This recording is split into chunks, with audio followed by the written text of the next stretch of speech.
Welcome, dear saints and strangers, to Deseret Radio, broadcasting tonight from somewhere between your grandmother's food storage and the warm hum of a malfunctioning chapel projector.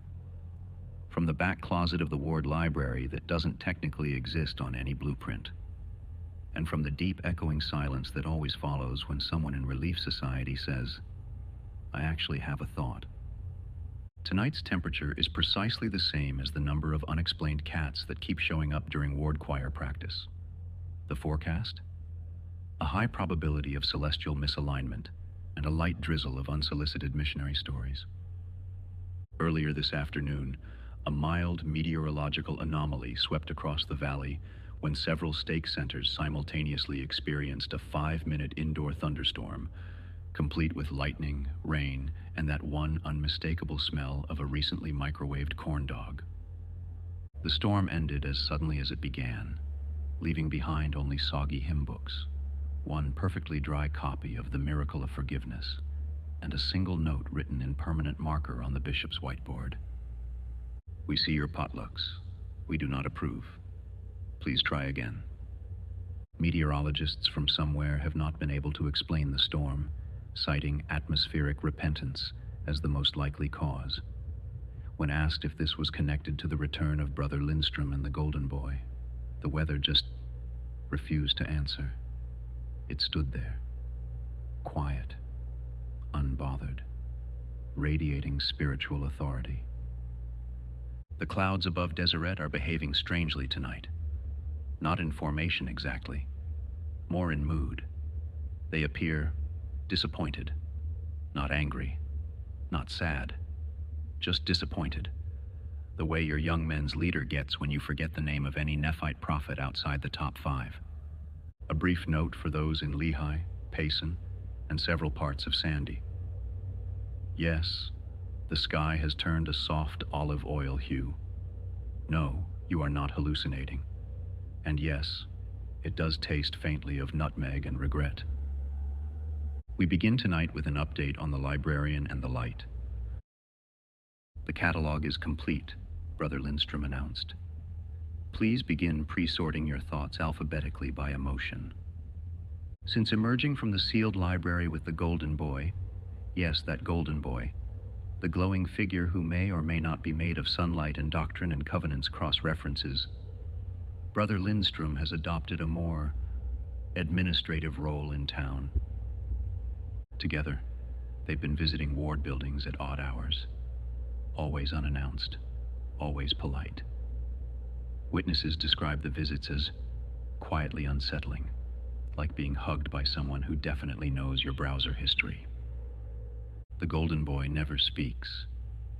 He simply glows warmly, emits a low-frequency hum, and occasionally points at objects that then gently fall into organized bins, labeled things like highly suggestible testimonies, once prayed over leftovers, ward members still secretly listening to Imagine Dragons. Meanwhile, Brother Lindstrom reads from a new book. It's enormous, has no title, smells faintly of old seminary rooms and lemon bars, and appears to auto-update depending on who's nearby. Each page is written in perfect cursive, but witnesses say the sentences rearrange themselves if you try to read them too quickly or while chewing gum. Last Tuesday, the pair were seen in the multi-purpose room of the Sandy East building. All chalkboards spontaneously erased. All chairs turned to face the corner. The piano wept openly. At one visit, Sister Lee asked them what exactly they were doing. Brother Lindstrom smiled kindly, stamped the air with an invisible stamp, and said, "We're simply re-indexing everyone's spiritual metadata." The Golden Boy nodded, then levitated 6 inches above the floor and gently turned into a JPEG of the Kirtland Temple. There have been side effects. People are reporting strange spiritual sensations, such as feeling vaguely pre-approved for exaltation, hearing whispers every time they use the microwave, involuntarily raising their hand in Sunday school before realizing they had no comment prepared. Brother Jensen tried to ask for clarification, but suddenly forgot all his middle names and hasn't been able to open a door correctly since. Now, we weren't going to reach out to the Deseret Intelligence Agency. We weren't. Longtime listeners know how exhausting it became getting a cryptic hymn-coded statement every time someone's casserole achieved consciousness. But after the studio microwave began whispering its testimony in iambic pentameter, our intern brother Chase simply stared at it and muttered, "Nope. DIA time." So yes, we called them. They faxed back a single sentence on vellum. "This is fine. Saints, if you see Brother Lindstrom and the Golden Boy approaching your ward building, don't panic. Just clear your mind of unindexed thoughts, sit reverently on the nearest piano bench, and wait to be quietly categorized." Earlier this week, the temple choir attempted to rehearse "Come, Come, Ye Saints." What emerged instead was something else. Witnesses described the sound as reverent, stirring, and also somehow agriculturally Aztec. The melody twisted mid-verse into something older than English and significantly more echoey. Choir members continued singing, eyes glazed, harmonizing in what linguistic experts have confirmed as a dead dialect once spoken only in the upper terraces of pre-Columbian civilization, specifically by ceremonial beekeepers. When asked if this was a spontaneous miracle, a cursed arrangement, or simply a misunderstanding of the Dies al Coda, choir director Brother Gene simply shook his head and muttered, "It was in F sharp. I didn't do this. F sharp is not a key of revelation." Following the rehearsal, several altos were seen weeping quietly in the bathrooms, while the basses refused to speak and now only communicate in rhythmic stomps. Sister Lee, a soprano who has never missed rehearsal since 1989, briefly became translucent and sang 6 full measures while hovering 3 inches above the tile. Efforts to return the choir to normal have been mixed. The Deseret Intelligence Agency, yes, them, again, was spotted sitting stiffly in the back pews of Wednesday's rehearsal. They did not intervene. They did not blink. They simply handed each singer a laminated copy of "Teach Me to Walk in the Light" and a mint. When asked for comment, the DIA faxed a single sentence on official stationery: "Do not attempt to harmonize with historical memory." As of this broadcast, the choir is on temporary hiatus. Meanwhile, local ward choirs across Deseret are being encouraged to avoid singing "Come, Come Ye Saints" high on the mountaintop, or anything written before 1890. Saints, please report any unexplainable vocal harmonies, accidental glossolalia, or if you suddenly find yourself remembering the baptismal font before it was built. And to be safe, maybe sing softly this Sunday, just in case the mountains are still listening. Saints, reports of Porter Rockwell, or at least someone who bears an uncanny resemblance to the destroying angel of the Restoration, with a beard forged in prophecy and spite, have continued throughout the valley. He's been seen everywhere this week. At the Springville DI, polishing a pair of cowboy boots no one remembers donating. At a Maverick in Payson, purchasing 3 churros and a white Monster, then asking the cashier if they still accept silver bullets. At a youth fireside in West Jordan, standing silently in the back. When asked if he was part of the bishopric, he muttered something about defending the saints from spiritual wolves and actual wolves, before slowly backing away out the door. Each sighting brings the same 3 things: a sense of awe, a slight headache, and the overwhelming scent of saddle leather and fresh gunpowder. But the most intriguing encounter came from Sister Thompson, who was attending her weekly quilting group at the Stake Center, when the power flickered and the air became noticeably pioneerish. She claims Rockwell emerged from the broom closet holding a lit lantern and a half-unrolled map. He tipped his hat, glanced at the stitching on her quilt, and said, "You're closer than you think." Then he disappeared into a utility hallway that, according to the building's original blueprint, does not exist. But saints, here's where it gets strange. At every confirmed sighting, a playing card has been found. Always the same. The 3 of hearts, but aged, weathered, and hand-labeled in faded pencil with the word watchman. Now, longtime listeners will recall, Hoss also leaves cards, usually a single card, placed quietly beside casserole dishes, next to unconscious intruders, or delicately tucked into the hoofprints no one saw arrive. And now we're seeing them again, with Rockwell. Brother Chase, our fearless intern and officially unofficial DIA reject, has begun mapping the sightings. He's noticed that if you line them up, they form a spiral pattern. And at the center of the spiral, the sealed broom closet of the old Fourth Ward building, which no longer exists. Brother Chase has requested a raise. He will not receive one. The Deseret Intelligence Agency sent over a single sentence scrawled in charcoal on what appears to be pioneer-era ledger paper. He remembers Hoss. Hoss remembers him. Saints, if you see Porter Rockwell, do not offer him fry sauce. Fry sauce is a fictional condiment from the fictional territory of Utah. He will take offense. Do not ask him where he's been. He'll tell you, and you won't like the answer. And do not try to follow him. You'll lose more than your sense of direction. You may lose your middle name. A peculiar discovery this week in the Relief Society closet of the Bluffdale 9th Ward, an unmarked box filled with tithing envelopes, expired tinsel, and, tucked beneath a wrinkled pioneer bonnet, a cookbook. No cover, no author, just handwritten pages in fading ink and meticulous cursive. The title, scribbled faintly across the first page, reads, Pioneer Nourishments and Consecrated Provisions for Zion's Table Do Not Bake on Tuesdays. Sister Lee, known for her 7-layer dip and her steely resolve in state committee meetings, took the cookbook home. She tried the first recipe, Hannah's winter-strong porridge with temperance and cloves. It smelled sincere. But the next morning, her entire pantry alphabetized itself. The spices were labeled in old Deseret alphabet. The raisins had vanished. Undeterred, Sister Lee continued experimenting. The bread of unspoken gratitude causes all mirrors in a 15-foot radius to fog slightly and reflect only your ancestors. The fellowshipping oat squares instantly rehydrate any nearby food storage items, including but not limited to powdered eggs and guilt. And the faith-preserving rhubarb compote makes any casserole you set next to it visibly anxious.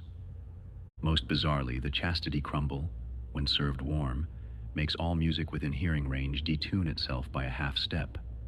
This includes pianos, hymn books, and phones playing EFY playlists. Bishop Anderson, who was accidentally served a slice during ward council, reportedly spent the next 45 minutes insisting that the budget spreadsheet was whispering. Several members have begun attributing other unexplained culinary phenomena to the cookbook. Brother Wilkins's peach cobbler now permanently hovers 3 inches above the dish. Relief Society hand pies begin humming in unison when left too close together. And all funeral potatoes baked from page 19 of the book now contain precisely one, and only one, unexplained coin. The Relief Society has issued a formal caution. While we appreciate culinary innovation, please consult a member of the bishopric before serving desserts with unknown metaphysical properties. Meanwhile, Sister Lee has refused to turn the page past recipe 34. Yeast rolls for the cleansing of a stubborn land. She says the dough moves on its own, and when she opened the oven last Sunday, she swears the interior was full of steam and quiet applause. Saints, we interrupt our regularly scheduled humility to bring you urgent, intercepted propaganda from Ward Radio, the rogue broadcast that continues to pollute the sacred airwaves with high-budget heresy and suspiciously well-edited bumpers. Earlier this week, a number of Deseret homes awoke to find their radios tuned automatically to a Ward Radio transmission, despite having been unplugged, turned off, or in one case, replaced with a potted plant. The broadcast began with a voice, smooth, confident, professionally trained, the kind of voice that once hosted an EFY talent show and never emotionally recovered. Good evening, citizens of Deseret. This is Ward Radio, broadcasting tonight in partnership with the governor of Utah. That's right, Utah. A real place, full of real people, who drink real caffeinated beverages. We have parking lots that don't loop back on themselves. We have roads, with lines, with no potholes. And best of all, weekends without tithing. Optional fast Sundays. Fry sauce. On everything. Listeners report feeling temporarily intrigued, then deeply unclean. One sister described the experience as spiritually confusing, like attending a missionary farewell that suddenly turns into a TED Talk. The broadcast went on to promise something called worship points, a reward system that lets you redeem service hours for Applebee's gift cards. At one point, the voice declared, "We're just like Deseret, but with better branding." Saints. We don't need branding. We have casseroles and truth. We asked the Deseret Intelligence Agency for comment. They refused. Then commented anyway by mailing us a blank cassette tape that played only the sound of toll booths slowly closing. But saints, you know the truth. You know that Utah is not real. It is an illusion, a psyop, a cartographic prank designed to tempt the saints with worldly conveniences like infrastructure and soda machines in church foyers.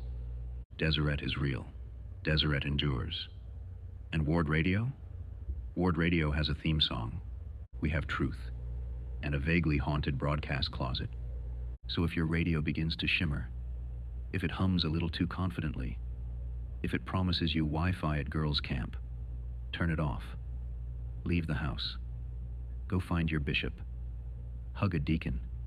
Eat something beige and blessed. Reject Utah. Reject convenience. Reject Ward Radio. You are safe in static. You are safe in the desert. The Bees of Deseret, our beloved militia/honey production, cooperative/shadow governance entity, have issued their first public communication in several weeks. It arrived this morning in the form of a single honeybee, placed gently on the bishop's pulpit. The bee was wearing a tiny name tag that read, Sister Eliza, Swarm Affairs Specialist, Level 3 clearance. She buzzed 3 times, did 1 loop around the chapel chandelier, and then politely expired. As is tradition. Her message? A new policy. The Bees of Deseret have formally declared a moratorium on all non-honey-based adhesives within church buildings. Effective immediately, all glue sticks, tape rolls, rubber cement jars, and sticky tack used for primary bulletin boards are to be removed, recycled, or ritually cleansed. According to the Bees, all adhesion must henceforth proceed from nectar or not at all. Naturally, this has caused chaos. Brother Jensen attempted to use Scotch tape to attach a laminated quote from Elder Holland to the foyer mirror. Within moments, 3 bees emerged from the air vent and hovered silently, just watching, judging. Then they took the tape and the mirror. Sister Peterson, who claims to keep a respectful distance from bees, the IRS, and the Doctrine and Covenants past Section 132, tried to file an exemption with the state clerk. She received a jar of honey by mail. It was labeled simply, Compliance Accepted. The DIA has not commented, but they have begun storing all internal memos in carefully labeled beeswax tablets. We're told the tablets hum slightly when morally conflicted. Our intern, Brother Chase, attempted to investigate further. He approached a known hive perimeter, armed with a Book of Mormon and a jar of Smucker's jam.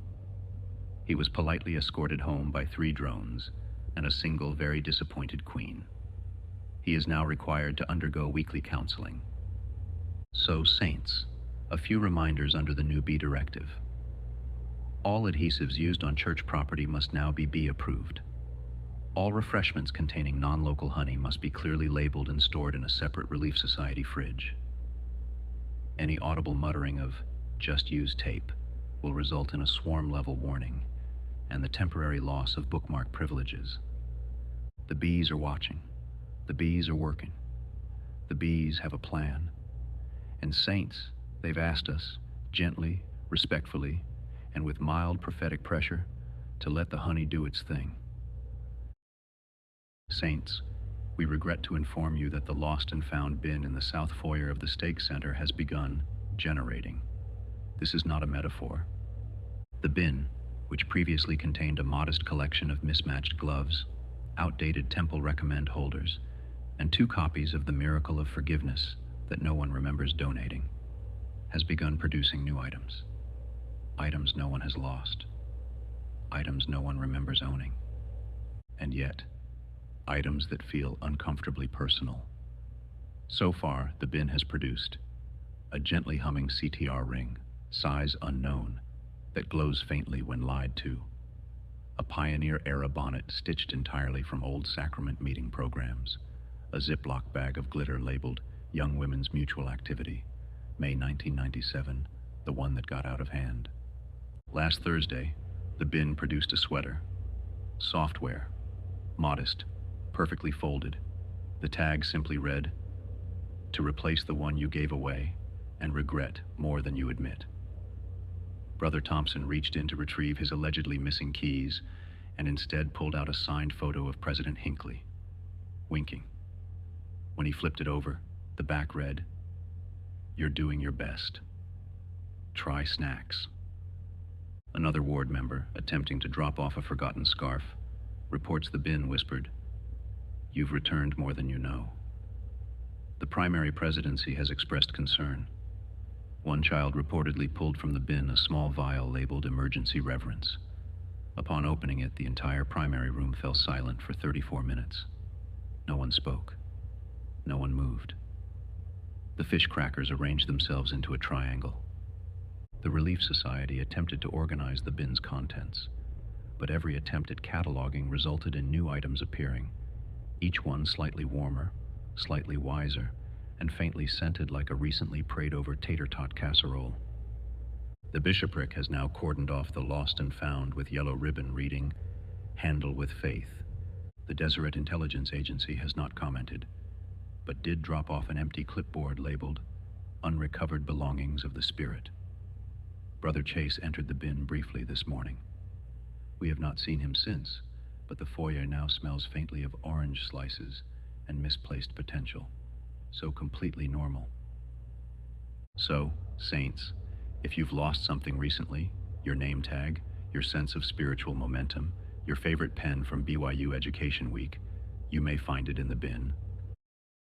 Saints, as we close tonight's broadcast, we feel compelled, no, called, to offer a final word of caution. There are powers in this valley, old powers, consecrated, covenanted, and occasionally laminated. These powers speak through whispers in the wind, in the rising of bees, in the spontaneous appearance of genealogical snowstorms, and suspiciously reverent baked goods. And then there is Ward Radio. Ward Radio is not from here.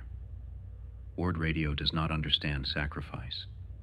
It does not understand fasting or freezing in gym chairs during stake conference, or the sacred rite of wondering whether your testimony is strong enough to justify skipping gospel doctrine. Ward Radio offers comfort. It speaks in soothing tones. It says things like, "You deserve a break. What if callings were optional? You don't need to wear socks. The governor of Utah is very real and great." Ward Radio makes promises. Promises of paved roads and caffeinated comfort. Promises of a world where primary children sit still, where fast Sundays end at 9 a.m., where nobody ever forgets to bring treats for the second hour. But saints, these are not blessings. These are lies. And worse, these are Utah lies. You know this. You know that Utah is fictional. You know that governors are folklore. You know that fry sauce is a tool of spiritual sedation. And yet, Ward Radio calls. It calls late at night through static and temptation. It offers theme music, branded merchandise vinyl decals of fictional highways. It offers ease. And we, Deseret, we do not do ease. We walk barefoot through cultural hall linoleum. We bear awkward testimonies with trembling voices. We serve in nursery, twice, because Zion was never supposed to be comfortable. It was supposed to be true. So saints, let us remember, Deseret is messy, dusty, poorly lit, but it is ours. It is built from casserole and conviction, from unresolved bishopric tension and accidentally prophetic relief society centerpieces, from the whisper of bees and the stomp of boots, and the kind of sacred weirdness that only makes sense at 3 a.m. under a fluorescent gym light. And ward radio? Ward radio is a temptation, a mimic, a knockoff of something sacred, stripped of consequence and wrapped in Wi-Fi. Do not listen. Do not turn the dial. Do not hum along. You are not lost. You are cataloged. You are indexed. You are Deseret. And Deseret will endure. Even if the hymn books rearrange themselves. Even if Porter Rockwell is walking among us. Even if the tide returns and the golden boy is sorting souls like tithing slips in a windstorm. We will endure. Because we know who we are. And more importantly, we know who we're not. Good night, saints, and may the desert keep you.